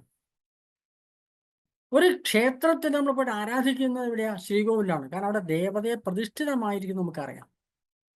നമുക്ക് ഉറപ്പുണ്ട് ദേവത പ്രതിഷ്ഠിതമാണ് അവിടെ. ആ ശ്രീകോവിലിൽ പ്രദക്ഷിണം വെക്കുന്നു, ആരാധിക്കുന്നു, അവിടെ പോയിട്ട് നമ്മൾ പ്രാർത്ഥിക്കുന്നു, എല്ലാം ചെയ്യുന്നു. കാരണം ദേവത എവിടെയുണ്ട്. ഈശ്വരൻ എവിടെയാ? എൻ്റെ ഉള്ളിൽ ഈശ്വരൻ ഉണ്ടെന്ന് പറഞ്ഞാൽ ആ ഈശ്വരൻ ഇരിക്കുന്ന, ആ ഈശ്വരൻ സ്ഥിതി ചെയ്യുന്ന, ഈശ്വരന്റെ ചൈതന്യവത്തായ ഈശ്വര ചൈതന്യമുള്ള എൻ്റെ ശരീരം മിഥ്യാന്ന് പറയാൻ പറ്റും? ഇവിടെ ഇരുന്ന് കൊണ്ട് നമുക്ക് ഈശ്വര സ്വാംശീകരിക്കാൻ പറ്റും. ഒരു മനുഷ്യന് ഈ ശരീരത്തിൽ ഇരുന്നു കൊണ്ട് സാധന ചെയ്തെങ്കിൽ മാത്രമേ ഈശ്വര സ്വാംശീകരിക്കാൻ പറ്റൂ. താന്ത്രിക സാധന ശരീരം ഒരു ഉപകരണമാണ് ഈശ്വര സാക്ഷാത്കാരത്തിന് വേണ്ടിയിട്ട്. ഇത് ദുഃഖകാരണം എന്ന് പറയാൻ പറ്റുമോ? ഒരു താന്ത്രികയെ സംബന്ധിച്ചാണ് ഈ ശരീരം ദുഃഖകരമേ അല്ല. ആനന്ദം ബ്രഹ്മണോരൂപം തച്ചദേഹേ വ്യവസ്ഥിതം. ആനന്ദമാണ് ഈശ്വരന്റെ രൂപം. സച്ചിദാനന്ദനാണ് ഈശ്വരനെ പറയാറ്. അത് നിലനിൽക്കുന്ന ശരീരത്തിലാണ് ഉള്ളത്. അതുകൊണ്ട് താന്ത്രിക സാധനയുടെ കാഴ്ചപ്പാട് തന്നെ വേറെയാണ്, സമീപന രീതി വേറെയാണ്. ആ രീതി അനുഭവിക്കാൻ, ഇവിടെ നിന്നുകൊണ്ട് ജീവിതത്തിന്റെ മുഴുവൻ കാര്യങ്ങളും സുഖകരമായിട്ട് അനുഭവിക്കാൻ, ആസ്വദിക്കാൻ ഈശ്വരാരാധന വേണം. താന്ത്രികന്റെ ഈശ്വരാരാധന ഒന്നിനെ നിഷേധിക്കാനല്ല, എല്ലാറ്റിനെയും സ്വീകരിക്കാൻ വേണ്ടിയിട്ടാണ്, എല്ലാറ്റിനും സ്വാംശീകരിക്കാൻ വേണ്ടിയിട്ടാണ് നാം ഈശ്വരാരാധന ചെയ്യുന്നത്. ഈ പ്രപഞ്ചം ഈശ്വരൻ നിറഞ്ഞിരിക്കുകയാണ്. പ്രപഞ്ചം ഓരോ പരമാണുവിലും ചൈതന്യം നിറഞ്ഞിരിക്കുന്നു. അണോരണീയാൻ, ഈ പ്രപഞ്ചത്തിന്റെ അടിസ്ഥാന ഘടകം പരമാണുക്കളാണ്. ഓരോ പരമാണുവിലും നിറഞ്ഞിരിക്കുന്ന ഈശ്വര ചൈതന്യത്തെ സ്വാംശീകരിക്കാനുള്ള സാധനയാണ് ശ്രീവിദ്യാസാധനം. കാരണം ശ്രീവിദ്യാസമ്പ്രദായത്തിൽ പ്രധാന ദേവതയായ രാജരാജേശ്വരിയെ പറ്റി പറയുന്ന ഒരു ധ്യാനശ്ലോകം എന്താ പറയുന്നത്? ആ ബ്രഹ്മാണ്ഡ പിപീലികാന്ത തനുഹിൽ സുജൃംഭമാണ് സ്ഫുടം. ബ്രഹ്മാണ്ഡം മുതൽ അവിടുത്തെ ഒരു ഉറുമ്പിന്റെ വരെ ശരീരം നിറഞ്ഞിരിക്കുന്ന ചൈതന്യം. ആ ബ്രഹ്മാണ്ഡ പിപീലിക, ഉറുമ്പ്, ചെതല് എന്നൊക്കെ പറയാം. ആ ബ്രഹ്മാണ്ഡ പിപീലികാന്ത തനുഹിൽ സുജൃംഭമാണ് സ്ഫുടം. ജാഗ്രത് സ്വപ്ന സുഷുപ്തി ഭാസകതയാ സർവത്രയാ ദിവ്യതി. സാ ദേവി, എല്ലായിടത്തും എല്ലാ കാലത്തും പ്രകാശിച്ചു കൊണ്ടിരിക്കുന്ന ആ ദേവി ജഗദംബിക. അതിനെയാണ് നാം ജഗദംബിക, പ്രപഞ്ച മാതാവ് എന്നൊക്കെ പറയുന്നു, ജഗൻ മാതാവ് എന്ന് പറയുന്നു. ഭഗവതി ശ്രീ രാജരാജേശ്വരി ശ്രീവിദ്യാ കരുണാനിധി ശുഭകരി ഭൂയാത് സദാ ശ്രേയസ് എന്നാണ് ഒരു ശ്രീവിദ്യോപാസകന്റെ പ്രാർത്ഥന. അപ്പോൾ ഈ പ്രപഞ്ചം മുഴുവൻ നിറഞ്ഞ ചൈതന്യ സ്വാംശീകരി അനുഭവിക്കാൻ ഈശ്വരാരാധന വേണം. അതിൽ ഓരോ പരമാണുവിലും നിറഞ്ഞിരിക്കുന്ന ചൈതന്യത്തെ സ്വാംശീകരിക്കാൻ ഉള്ള ശ്രമമാണ് ശ്രീവിദ്യാരാധന. അതുകൊണ്ട് ശ്രീവിദ്യാരാധന എന്ന് പറയുന്നത് കേവലം ഒരു മൂർത്തി പൂജയല്ല. നാം സാധാരണ ധാരാളം ദേവതകളെ ആരാധിക്കാറുണ്ട്. നമ്മൾ വിഷ്ണുവിനെ പൂജിക്കാറുണ്ട്, ശിവനെ പൂജിക്കാറുണ്ട്, ഗണപതിയെ പൂജിക്കാറുണ്ട്. ഇങ്ങനെ ധാരാളം സമ്പ്രദായങ്ങളിൽ 33 ദേവതാ സങ്കല്പങ്ങളുണ്ട് ഹിന്ദു. അത് പറയുമ്പോൾ നമുക്ക് ആധുനിക തലമുറയ്ക്ക് പലപ്പോഴും ഇത് കൺഫ്യൂഷൻ ആകുന്ന കാര്യം. ആ ആശയക്കുഴപ്പം തെറ്റൊന്നുമല്ല. കാരണം എന്താ അറിയോ, ചിന്തിക്കുമ്പോൾ ആശയക്കുഴപ്പമുണ്ടാവാം, കൃത്യമായ ഉത്തരം കിട്ടിയ ആശയക്കുഴപ്പമുണ്ടാവും. അപ്പോൾ പലപ്പോഴും കുട്ടികൾ വന്ന് ചോദിക്കും, ഇതൊക്കെ ദൈവങ്ങൾ വലിയ പ്രശ്നമാണല്ലോ. അപ്പോൾ സാധാരണ ഹിന്ദു വീട്ടമ്മമാരെന്താ പറയുന്നത്, മിണ്ടാതിരിക്കടോ, നീ പഠിക്കാൻ നോക്കുന്ന പറയും, എന്താണെന്ന് പറഞ്ഞു കൊടുക്കാൻ കഴിയാറില്ല. അതല്ല ഉത്തരം. ഈശ്വരൻ ഒന്നേ ഉള്ളൂ. ഹിന്ദുവിന് ഈശ്വരൻ ഒന്നേ ഉള്ളൂ. മറ്റ് മതങ്ങൾക്ക് ഈശ്വര സങ്കല്പമില്ല, ദേവതാ സങ്കല്പം മാത്രമേ ഉള്ളൂ. ഹിന്ദുവിന് ഈശ്വര സങ്കല്പമുണ്ട്, ഈശ്വരൻ ഒന്നേ ഉള്ളൂ. ആ ഈശ്വരൻ ഏതാണ്? ഞാൻ നേരത്തെ പറഞ്ഞു, സ്ഫോടത്തെ തുടർന്നാണ് പ്രപഞ്ചം ഉണ്ടായത്. ആ സ്ഫോടത്തിന് മുൻപുണ്ടായിരുന്ന അവസ്ഥയാണ്, അവിടെ ഒരു ചൈതന്യത്തെയാണ് ഈശ്വര ചൈതന്യം എന്ന് പറയുന്നത്. സ്ഫോടത്തെ തുടർന്ന് ആ ചൈതന്യം സ്വയം പരിണമിച്ചുണ്ടായതാണ് പ്രപഞ്ചം. ആ പരിണാമ പ്രക്രിയകളെ പറ്റി, പഞ്ചീകരിക്കപ്പെടുന്ന പ്രക്രിയയെ പറ്റി കൃത്യമായിട്ട് ഒരു ധാരണ ഹിന്ദു ധർമ്മത്തിലുണ്ട്, ഹിന്ദു ഋഷീശ്വരന്മാർക്കുണ്ടായി. പഞ്ചീകരിക്കപ്പെട്ടത് 5 തീർന്നു. പ്രഹർഷേണ പഞ്ചീകരിക്കപ്പെട്ടതുകൊണ്ടാണ്, ആ ചൈതന്യം പഞ്ചീകരിക്കപ്പെട്ടതുകൊണ്ടാണ് ഇതിന് പ്രപഞ്ചം എന്ന പേരുണ്ടായത്. അപ്പോൾ അതിനകത്ത് ഇപ്പോൾ കുറച്ച് വെള്ളം അടുപ്പത്ത് വെച്ച് കുറച്ച് അടിയിൽ തീയൊക്കെ പിടിച്ച് ചൂടാക്കി കഴിഞ്ഞാൽ വെള്ളം തിളയ്ക്കും. തിളച്ച നീരാവിയാവും. ആ നീരാവി എന്താണ്? ജലം മാത്രമേ ഉള്ളൂ. കാരണം ജലം സ്വയം പരിണമിച്ചുണ്ടായ നീരാവി. ആ ഈശ്വര ചൈതന്യം സ്വയം പരിണമിച്ചുണ്ടായ പ്രപഞ്ചത്തിൽ വേറെ ഒന്നുമില്ല. എല്ലായിടത്തും ഈശ്വരൻ നിറഞ്ഞിരിക്കുക. അങ്ങനെ ഈശ്വരൻ എല്ലായിടത്തും നിറഞ്ഞിരിക്കുന്ന ചൈതന്യമാണ് ഈശ്വരൻ എന്ന് പറയുന്നത്. പ്രപഞ്ചത്തിന് എല്ലാ ഗുണങ്ങളും പ്രപഞ്ചത്തിനുണ്ട്. അതുകൊണ്ട് ഈശ്വരന്റെ എല്ലാ ഗുണങ്ങളും ഉള്ളത് കൊണ്ട് ഈശ്വരൻ ഗുണാതീതനാണ്. പ്രത്യേകിച്ച് ഒരു ഗുണം വേറെ എടുത്തു പറയാൻ പറ്റില്ല. എല്ലാ രൂപങ്ങളും ഈശ്വരൻ്റെതാണ്. പ്രപഞ്ചം മുഴുവൻ ഈശ്വരൻ്റെതായതുകൊണ്ട് എല്ലാ ഗുണങ്ങളും എല്ലാ രൂപങ്ങളും ഈശ്വരൻ്റെയാണ്. അതുകൊണ്ട് ഈശ്വരൻ രൂപാതീതനാണ്. എല്ലാ നാമങ്ങളും ഈശ്വരൻ്റെതാണ്. അതുകൊണ്ട് ഈശ്വരൻ നാമാതീതനാണ് എന്ന് പറയാം. നാമാതീതനാണ്, രൂപാതീതനാണ്, ഗുണാതീതനാണ്. ദേവതകൾക്കോ ഓരോ ദേവതയ്ക്ക് ഓരോ ഗുണമുണ്ട്. ഓരോ ദേവതയ്ക്ക് ഓരോ ഗുണമുണ്ട്. ഇപ്പൊ ഗണപതി വിഘ്നവിനാശ, ലക്ഷ്മി ഐശ്വര്യന്റെ ദേവതയാണ്, ആ ഗുണമുണ്ട്. സരസ്വതി ജ്ഞാനവിജ്ഞാനങ്ങളുടെ ദേവതയാണ്. ഇങ്ങനെ ഓരോ ദേവന്മാർക്ക് ഓരോ ഗുണമുണ്ട്.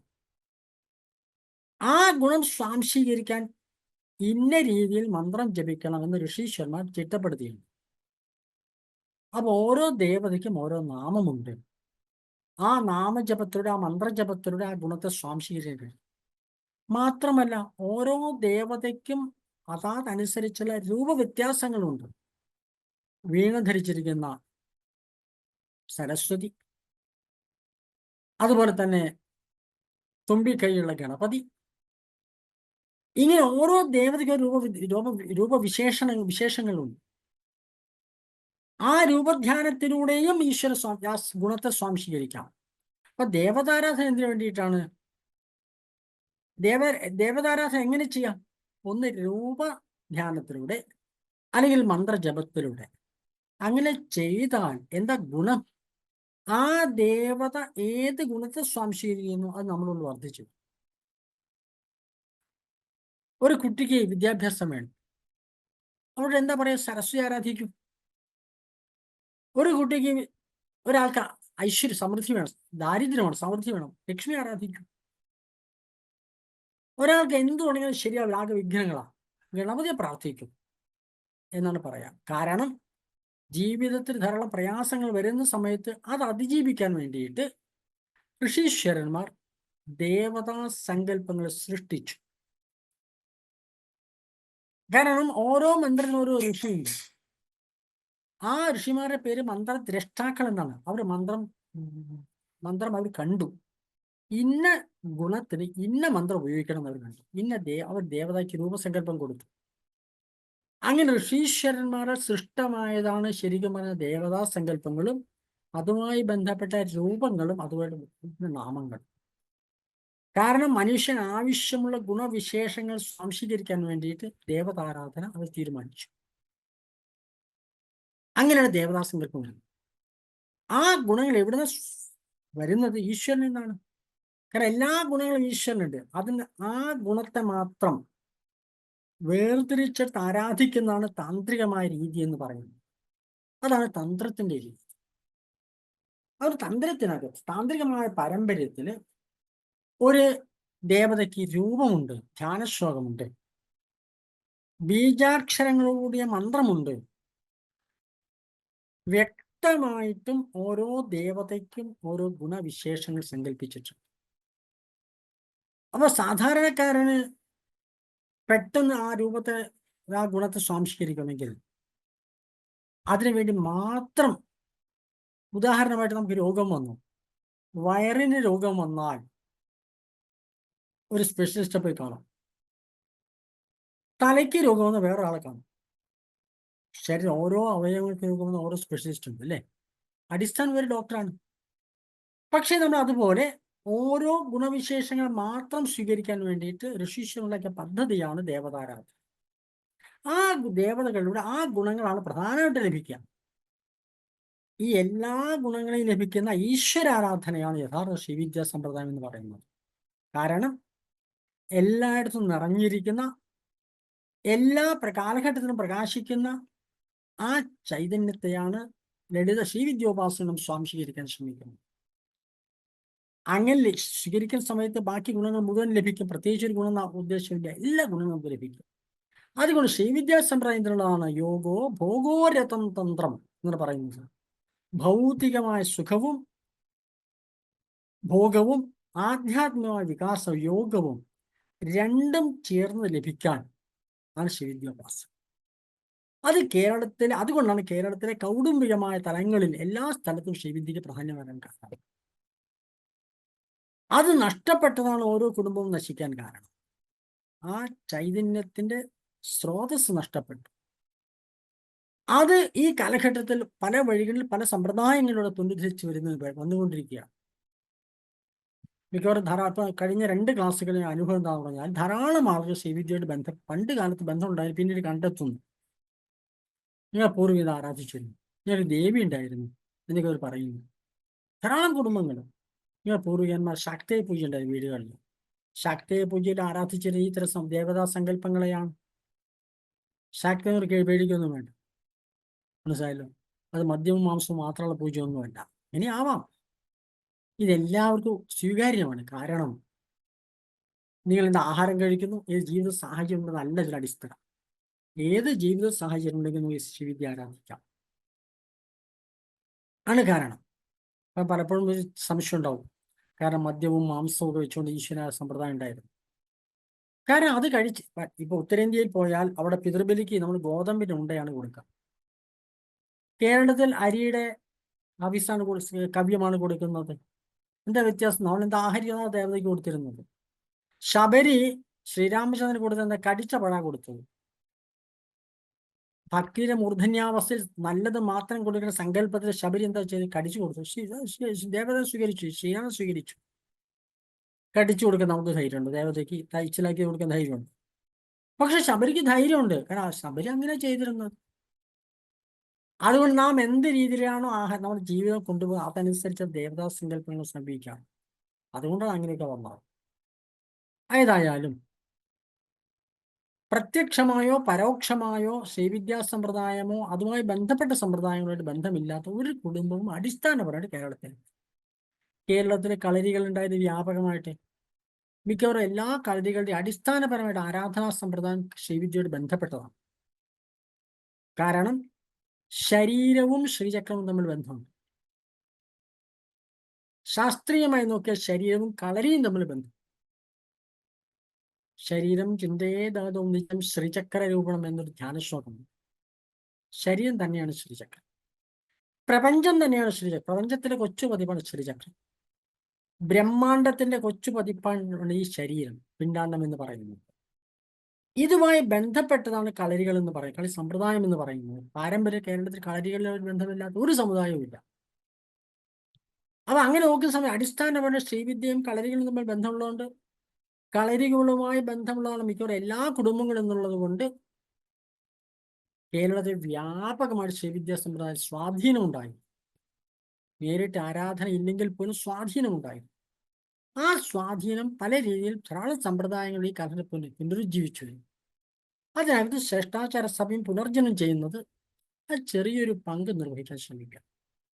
നമ്മുടെ രീതിയിൽ വളരെ ലളിതമായ രീതിയിൽ ഇതിൽ കാര്യമായ പ്രചരണമൊന്നും ഇല്ലാതെ നമ്മൾ ശ്രമിച്ചുകൊണ്ടിരിക്കും. 2-3 ആഴ്ച കഴിഞ്ഞാൽ അടുത്ത ആഴ്ച കൂടെ ഒരു ആമുഖ ക്ലാസ് ഭാഗമുണ്ട്, ഒരാമുഖമുണ്ട്. കാരണം കുറച്ച് ആളുകൾ എത്തിക്കാൻ വേണ്ടിയിട്ട്. അത് കഴിഞ്ഞ് താല്പര്യമുള്ളവർക്ക് വേണ്ടിയിട്ട് ക്ലാസ് ആരംഭിക്കും. അപ്പോൾ അതിൻ്റെ രജിസ്ട്രേഷൻ കാര്യങ്ങൾ സംവിധാനങ്ങളൊക്കെ ഉണ്ട്.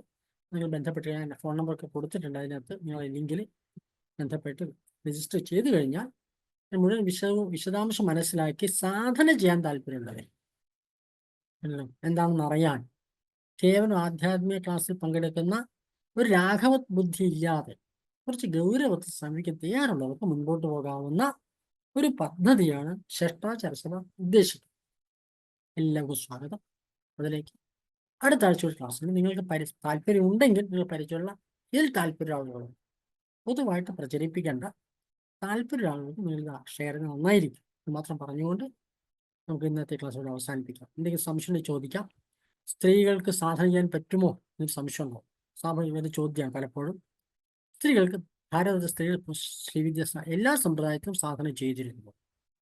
കാരണം ദേവി തന്നെ ഒരു സ്ത്രീ സ്വഭാവത്തിലാണ് കാണുന്നത്, ഒരു അമ്മയുടെ ഭാവത്തിലാണ് കാണുന്നത്.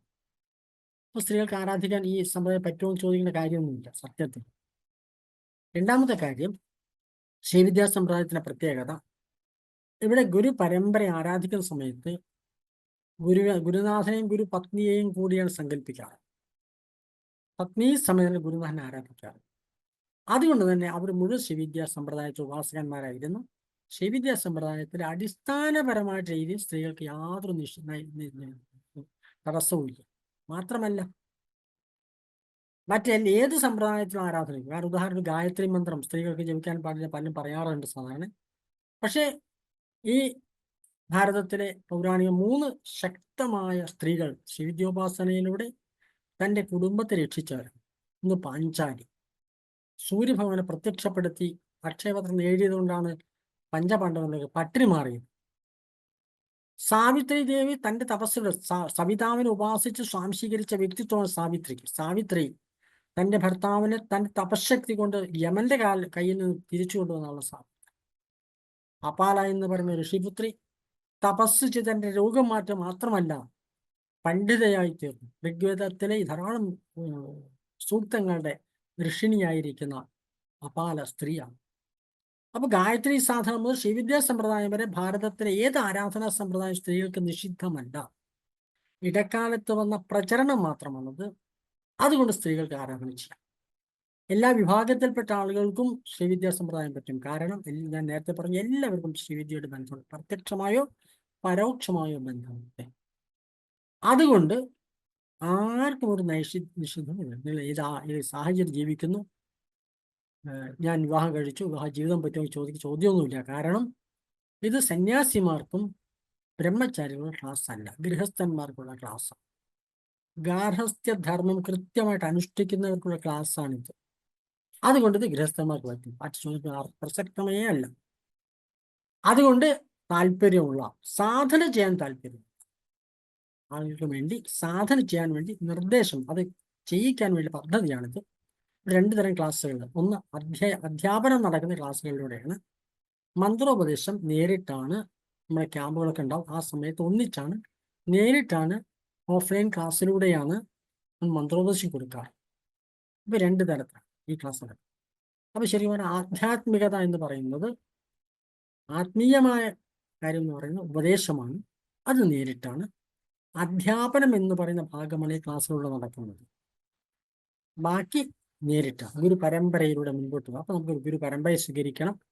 പല പരമ്പരകളിലും ഒരേ സമയം മുഴുവൻ പറ്റാത്തതുകൊണ്ട് അത് വേറെ പരമ്പരയുള്ളവർ നേരിട്ട് അറിയിക്കണം, മനോജിയോട് സംസാരിക്കുമ്പോൾ അറിയിക്കണം. പിന്നെ എന്ത് വേണമെന്ന് നിശ്ചയിക്കാം. ഏതായാലും കൃത്യമായ പദ്ധതി മുൻപോട്ട് പോകാൻ ഉദ്ദേശിക്കുന്നവർക്ക് കൃത്യമായ മാർഗനിർദ്ദേശം കിട്ടുന്ന സാധനയ്ക്കുള്ള പദ്ധതി ഒരുക്കുന്ന ഒരു അഭ്യാസമാണ് ഉദ്ദേശിക്കുന്നത്. എല്ലാവർക്കും സ്വാഗതം. ഇന്നത്തെ ക്ലാസ് സംസാരിക്കാം. ആർത്തവ സമയത്ത് സാധന ചെയ്യാൻ സാധിക്കുമോ? സാധന ചെയ്യാം, അമ്പലങ്ങൾ പോകാൻ പാടില്ല. ബാഹ്യമായ സാധന പാടില്ല. ധ്യാനിക്കാം, തപസ് ചെയ്യാം, ജപിക്കാം. കാരണം മൃദുവായ പെണ്ണിനും ഇരപ്പനും ദാഹകനും പതിതനും അഗ്നിയജനം ചെയ്ത ഭൂസുരം നാമം ജപിക്കുന്ന എഴുത്തച്ഛൻ പറഞ്ഞു. ആ സമയത്ത് കൂടുതൽ ജപിക്കാനാണ് അമ്മയും പറഞ്ഞത്. പല സന്യാസ ശ്രേഷ്ഠന്മാരും സിദ്ധന്മാരും പറഞ്ഞിരിക്കുന്ന ആ സമയത്ത് കൂടുതൽ ജപിക്കാനാണ്. ആ സമയം യഥാർത്ഥ സ്ത്രീകളെ മാറ്റി നിർത്തി സാധന ചെയ്യാൻ വേണ്ടിയിട്ടാണ്. കാരണം സാധനയ്ക്ക് ആന്തരികമായ സാധനയ്ക്ക് ധ്യാനത്തിന് പറ്റിയ സമയമാണ് കേട്ടല്ലോ. ശരീരത്തിന് വിശ്രമം വേണ്ട സമയമാണ്. അതുകൊണ്ട് ആ സമയത്ത് ജപിക്കാൻ ധ്യാനിക്കാൻ ഒരു പ്രയാസമില്ല, അതിന് അനുവദനീയമാണ്. കാരണം ഋതുവായ പെണ്ണിന് ഒരു പ്രശ്നമില്ല എന്ന് പറഞ്ഞില്ലേ. ക്ഷേത്രങ്ങളിൽ പോകാൻ പാടില്ല. കാരണം ക്ഷേത്രം വേറൊരു സംവിധാനമാണ്. അതുകൊണ്ട് ബാഹ്യമായ പൂജകൾ ചെയ്യേണ്ട. ശരീരം ക്ഷീണിച്ചുകൊണ്ടൊന്നും ചെയ്യരുത്. ശരീരം വളരെ വിശ്രമം കിട്ടാൻ, ധ്യാനത്തിനുള്ള വിശ്രമം കിട്ടും, ശരീരത്തിന് സമാധാനം ഉണ്ടാവും. അതുകൊണ്ട് ധ്യാനവും ജപവും ശാസ്ത്ര സമയത്ത് യാതൊരു തെറ്റുമില്ല. ഈ പൊലവാലായ്മയുള്ള സമയത്ത് നമ്പൂതിരിമാരുടെ ഇടയിൽ സമ്പ്രദായമുണ്ട്. അച്ഛൻ മരിച്ചാൽ ശവസംസ്കാരം കഴിഞ്ഞ് തിരിച്ചു വന്നാൽ മുടങ്ങിയ സന്ധ്യാവന്ദനം മുഴുവൻ ചെയ്യണം നിയമം. എൻ്റെ പൊലയും വാലായും ആ തരത്തിൽ ആശ്രയിച്ചെങ്കിലും സാധനയ്ക്ക് ബാധകം. പക്ഷെ അമ്പലത്തിൽ പോകാൻ പാടില്ല. സാധനയ്ക്ക് ബാധകമല്ല, വ്യക്തിപരമായ സാധന ഇതൊന്നും ബാധകമല്ല. അത് മുൻപോട്ട് കൊണ്ടുപോയേ തീരൂ. ശരി. വിദേശത്ത് നിന്ന് അറ്റൻഡ് ചെയ്യുന്നവർക്ക് സാധനാ പദ്ധതിയിൽ എന്തെങ്കിലും നിയന്ത്രണങ്ങളുണ്ടോ? ലോകത്തിലെ സ്വിറ്റ്സർലൻഡിലാണ് അടുത്ത കാലത്ത് ശ്രീചക്ര പ്രതിഷ്ഠ നടന്നത്. ലോകത്തിലെ എല്ലാ ഭാഗം, ചിക്കാഗോയിൽ ഒരു ആശ്രമമുണ്ട്, മൈസൂരിലുള്ള രാജരാജേശ്വരി ക്ഷേത്ര ആശ്രമം, വളരെ പഴയ ആശ്രമം. അവിടെ സ്ഥിരമായിട്ട് പണ്ട് കാലത്ത് എല്ലാ വെള്ളിയാഴ്ച ശ്രീചക്ര പൂജ നടന്നില്ല. ഇപ്പോഴൊന്നും അറിയില്ല, ഉണ്ടായിരുന്നു. ലോകം മുഴുവൻ ശ്രീചക്രത്തിന് മുൻപിൽ ഈ ഇന്ത്യയും വിദേശം എന്ന് പറയുന്ന ഒരു വേർതിരിവേ ഇല്ല. ആ ബ്രഹ്മാണ്ട പിപീലികാന്തതനുപരിസുജൃംഭമാണ് അസ്ഫുടം എന്ന് പറഞ്ഞാൽ അവിടെ എന്താ പരിമിതി ഉള്ളത്? ഒരു പരിമിതി എവിടെ ഇരുന്നാലും ചെയ്യാവുന്നതാണ്. എങ്ങനെയാണ് പരമ്പരയിലൂടെ ഈ ഊർജം നമ്മുടെ ശരീരത്തിലേക്ക് കടക്കുന്നത്? എങ്ങനെയാണ് ഒരാൾക്ക് ഗുരു പരമ്പര ഗുണം കിട്ടുന്നത്? ഗുരുവും ശിഷ്യനും ആത്മബന്ധമാണല്ലോ. അപ്പൊ ഗുരു എന്നെ കണ്ടില്ലെങ്കിലും ഗുരുവിന് എന്റെ ഒരു പ്രശ്നങ്ങൾ അറിയാലോ. അല്ല, അതൊക്കെ ഉണ്ടാവും. അതൊക്കെ നല്ല സിദ്ധന്മാരെ ഗുരുനാഥന്മാർക്ക്. മനസ്സിലായോ? എനിക്കില്ല. ആകെ നിങ്ങൾ വിചാരിക്കാൻ അതുകൊണ്ട് ഗുരുവെ സ്വീകരിക്കും വേണ്ട. എനിക്ക് അതിന് കഴിവൊന്നുമില്ല. ഞാൻ വളരെ സാധാരണക്കാരായ പച്ചയായ ഒരു മനുഷ്യനാണ്. നിങ്ങളേക്കാൾ ഒരു 10 വർഷം മുമ്പ് ഈ സമ്പ്രദായത്തിൽ വന്നു. ഒരു ഭാഗ്യം കൊണ്ട് ഒരു വിധാനം കിട്ടി, ഒരു ഗുരു പരമ്പരയിൽ വന്നു ചേർന്നു. നിങ്ങൾ അതേ ചോദ്യത്തിന് ഞാൻ പറയാം. ശ്രീവിദ്യാ സമ്പ്രദായത്തെ ഏറ്റവും വലിയ പ്രത്യേകത ഗുരു മന്ത്ര ദേവത ആത്മയോരൈക്യമെന്നാണ്. അതിന്റെ സമ്പ്രദായത ഇതാണ് ചതുർവിധ ഐക്യാനുസന്ധാനം എന്ന് പറയുന്നത്. അവിടെ എന്താ സംഭവിക്കുന്നത്? ഒരു ശിഷ്യൻ ഗുരുനാഥനെ കാണുന്നു. ഗുരുനാഥൻ എന്ന് പറയുന്ന ആരാ? മുൻപിൽ കാണുന്ന വ്യക്തിയല്ല ഗുരുനാഥൻ, ഒരു ഗുരു പരമ്പരയുടെ ഭാഗമാണ്. എവിടെ സ്വസ്തി ശിവാദി ശ്രീ ഗുരുഭ്യോ നമഃ. ശിവൻ മുതൽ തൻ്റെ ഗുരുനാഥൻ വരെയുള്ള ഒരു നീണ്ട പാരമ്പര്യമുണ്ട്. ആ പരമ്പരയിൽ 3 തരത്തിലുള്ള ഗുരുനാഥന്മാരുണ്ട്. സിദ്ധന്മാരായ ഗുരുനാഥന്മാര്, സാധനയിലൂടെ ദേവഭാവത്തിലേക്ക് ഉയർന്നവര്, മനുഷ്യരായിരിക്കുന്നവർ. ഇപ്പൊ മാനവൗഖം, സിദ്ധൗഖം, ദിവ്യൗഖം എന്ന് പറഞ്ഞ 3 രീതിയിൽ ഉയർന്ന വ്യക്തിത്വങ്ങളായി ഗുരു പരമ്പരയിലുണ്ട്. അവർ ചെയ്ത തപസ്സിന്റെ ശക്തിയാണ് മന്ത്രരൂപേണ ബീജരൂപേണ ശിഷ്യനിലേക്ക് പകർന്നു കൊടുക്കുന്നത്. മനസ്സിലായല്ലോ? അപ്പൊ ശിഷ്യൻ എന്താ ചെയ്യുന്നത്? ആ മന്ത്രത്തെ സ്വാംശീകരിക്കുന്നു. ആ മന്ത്രത്തെ സ്വാംശീകരിക്കുന്നതിലൂടെ, അതിനുവേണ്ടി നിരന്തരമായിട്ട് സാധന ഗുരു പറയുന്ന സാധന ചെയ്യുന്നതിലൂടെ ആ ഗുരുവിന്റെ ചൈതന്യമാണ് തന്നോട് വർദ്ധിക്കുന്നത്. മനസ്സിലായല്ലോ? അതാണ് സംഭവിക്കുന്നത്. ക്ലാസ് എടുത്ത് കയറൊന്നുമില്ല. പക്ഷേ ആ ചൈതന്യത്തെ സ്വാംശീകരിക്കുന്നത് തൻ്റെ സാധനയിലൂടെയാണ് സ്വാംശീകരിക്കുന്നത്. അങ്ങനെ എന്താ ചെയ്യണം? ഗുരുവായിട്ട് ഉയരണം. മനസ്സിലായി? ആണ് സങ്കല്പം. അപ്പോൾ ഗുരുവിന്റെ ചൈതന്യം സ്വാംശീകരിക്കാൻ എളുപ്പ വഴി തനിക്ക് തടുക്കാൻ ഈ സമ്പ്രദായത്തിൽ മന്ത്രമാണ് ഉപദേശമായിട്ട് കൊടുക്കുന്നത്. മറ്റു പല സമ്പ്രദായം മറ്റു പല രീതിയിലാണ് ഉപദേശമായിട്ട് കൊടുക്കാറ്. അപ്പൊ എന്താണോ ഗുരു പരമ്പര ലഭിക്കുന്നത് അത് സാക്ഷാൽ ശിവനിൽ നിന്ന് ആരംഭിച്ച് പല പരമ്പരകളിലൂടെ കടന്ന് അവർ സ്വാംശീകരിച്ച ചൈതന്യത്തെയാണ് ഗുരുനാഥൻ മന്ത്രരൂപേണ തനിക്ക് തരുന്നത്. ആ മന്ത്രം ഇവിടുത്തെ ഗുരു പരമ്പരയിൽ നിന്ന് വരുന്നു. അപ്പം ഗുരുവും മന്ത്രവും ഒന്നാണ്. ആ മന്ത്രമാർക്ക് ശിഷ്യൻ ലഭിക്കുന്നു, അയാൾ സ്വാംശീകരിക്കുന്നു. അപ്പം ഗുരുവും മന്ത്രവും ശിഷ്യനും ആത്മാവും ഒന്നായി. ആരെ ലഭിക്കുന്നത്? ദേവതാരൂപേണം സ്വാംശീകരിക്കുന്നത്. അപ്പൊ ഗുരുമന്ത്ര ദേവത ആത്മയോരൈക്യം എന്ന് പറയുന്ന ക്രമം അനുസരിച്ച് മന്ത്രോപദേശം, ഏതെങ്കിലും ഉപദേശം ഗുരുനാഥൻ കിട്ടുന്ന മന്ത്രം മാത്രമല്ല, പലതും കിട്ടും. ചിലപ്പോൾ ഗുരുനാഥൻ ചീത്ത പറയും. അതായിരിക്കും ചിലപ്പോൾ സ്വാംശീകരിക്കേണ്ടി വരിക. അതിനെ മോളെ നമ്മൾ മനനം ചെയ്യേണ്ടി വരിക. നല്ലത് മാത്രമൊന്നുമല്ല ഗുരുനാഥൻ കൊടുക്കുക. നല്ല ഗുരുനാഥന്മാര് ഈ തരം ചില നമുക്ക് മനസ്സിന് ഇഷ്ടമുള്ള കാര്യം നമുക്ക് തരും. അത് സ്വാംശീകരിച്ചാൽ ആ ഗുരുവിന്റെ ചൈതന്യം നാം സ്വാംശീകരിക്കണം. അങ്ങനെ സ്വപരിശ്രമത്തിലൂടെ സ്വാംശീകരിക്കേണ്ടതാണ് ഈ ഗുരുവിന്റെ ചൈതന്യം എന്ന് പറയുന്നത്. അതാണ് നമ്മൾ മനസ്സിലാക്കേണ്ട ഒരു വിഷയം. ചേട്ടാ, UAE-യിലാണ് താമസം. അപ്പൊ നാട്ടിൽ വരേണ്ടി വരില്ലേ മന്ത്രദീക്ഷയ്ക്ക്? വേണം, നിർബന്ധമല്ലേ. നാട്ടിൽ സാധാരണ വീട്ടാവശ്യങ്ങൾക്ക് പറ്റില്ല. അതുപോലെ ഇതൊരു ആവശ്യം, അതേ ആവശ്യം, ആത്മാവിന്റെ ആവശ്യമാണല്ലോ. മന്ത്രവും വീട്ടിൽ വരേണ്ടി വരും. ഇന്ത്യൻ പൗരത്വം ഉണ്ടാവുമല്ലോ, ഇന്ത്യൻ പാസ്പോർട്ടൊക്കെ ഉണ്ടാവുമല്ലോ. അപ്പൊ ഇന്ത്യയിൽ വന്നോ. ചേട്ടാ, അടുത്തത് അവനവന്റെ കുലദേവതയെ കുറിച്ച് എങ്ങനെ അറിയാം? നിങ്ങളുടെ ഉള്ളിൽ നിങ്ങളുടെ കുലദേവത ഉള്ളിലേക്ക് നോക്കിയാൽ മതി. നിങ്ങളുടെ കുലദേവത ചൈതന്യം നിങ്ങളുടെ ഉള്ളിലുണ്ട്. നഷ്ടപ്പെട്ടു പോയെങ്കിൽ നിങ്ങൾക്ക് പ്രാർത്ഥിച്ച് സങ്കല്പിച്ചാൽ അവിടെ വരും. വീട്ടിൽ വിളക്ക് കൊളുത്തി വെച്ച് അതിൽ കുലദേവത സങ്കല്പിച്ച് അവിടെ നാമം ജപിക്കാമെന്ന് പറയാം. ഫലം പ്രത്യക്ഷമായിട്ട് ധാരാളം അനുഭവങ്ങളുണ്ട്. കുലദേവതയെ വിളക്കിലൂടെ ആരാധിച്ച് തൻ്റെ സങ്കല്പത്തിലൂടെ, കാരണം കുലദേവതയ്ക്ക് സങ്കല്പത്തിലാണ് പ്രാധാന്യം, മന്ത്രത്തിന് വേറെ ഒന്നിനുമല്ല. എൻ്റെ അമ്മയെന്ന് ഉറക്ക വിളിച്ചാൽ, എൻ്റെ കാരണവരെ എന്ന് ഉറക്ക വിളിച്ചാൽ ഗുരുനാഥനും പ്രത്യക്ഷമാകും, ആ ദേവതയും പ്രത്യക്ഷമാകും. നിങ്ങളുടെ ഉള്ളിലാണ് ആ കുലദേവ ചൈതന്യമുള്ളത്. അപ്പൊ അതുകൊണ്ട് ആ കുലദേവത നിങ്ങളുടെ ഉള്ളിലുണ്ട്. അപ്പൊ അങ്ങനെ സ്വാംശീകരിക്കാൻ പറ്റും.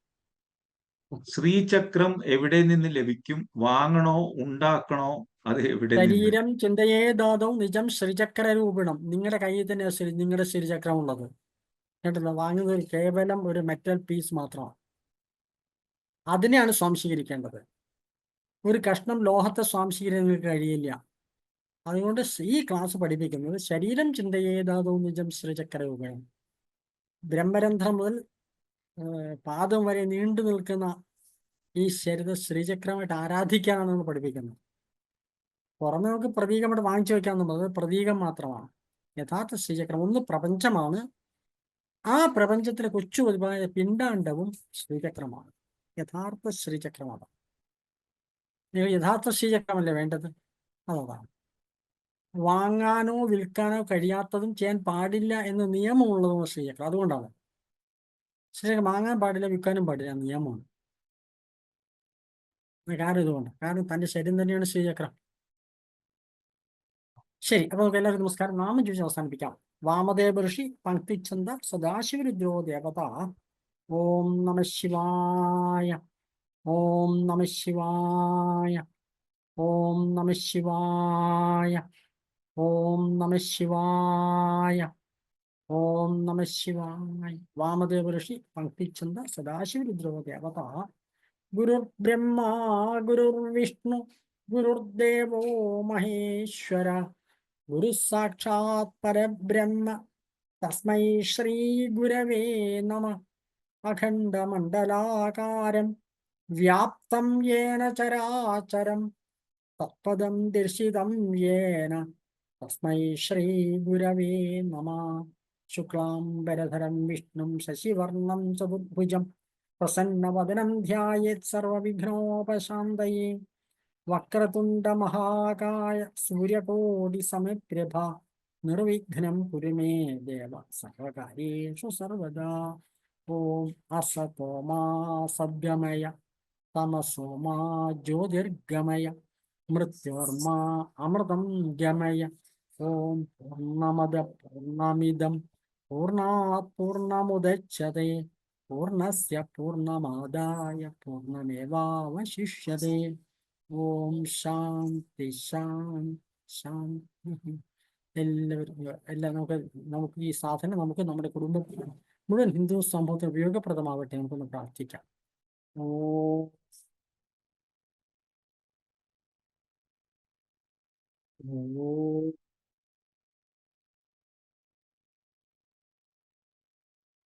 അടുത്ത ശനിയാഴ്ച 22-ാം തീയതി ക്ലാസ് ഉണ്ട്. തുടർന്ന് ക്ലാസ്സിന്റെ ഡേറ്റ് നിശ്ചയിക്കും. ശരി, എല്ലാവർക്കും നമസ്കാരം. അടുത്ത ആഴ്ച വീണ്ടും കാണാം.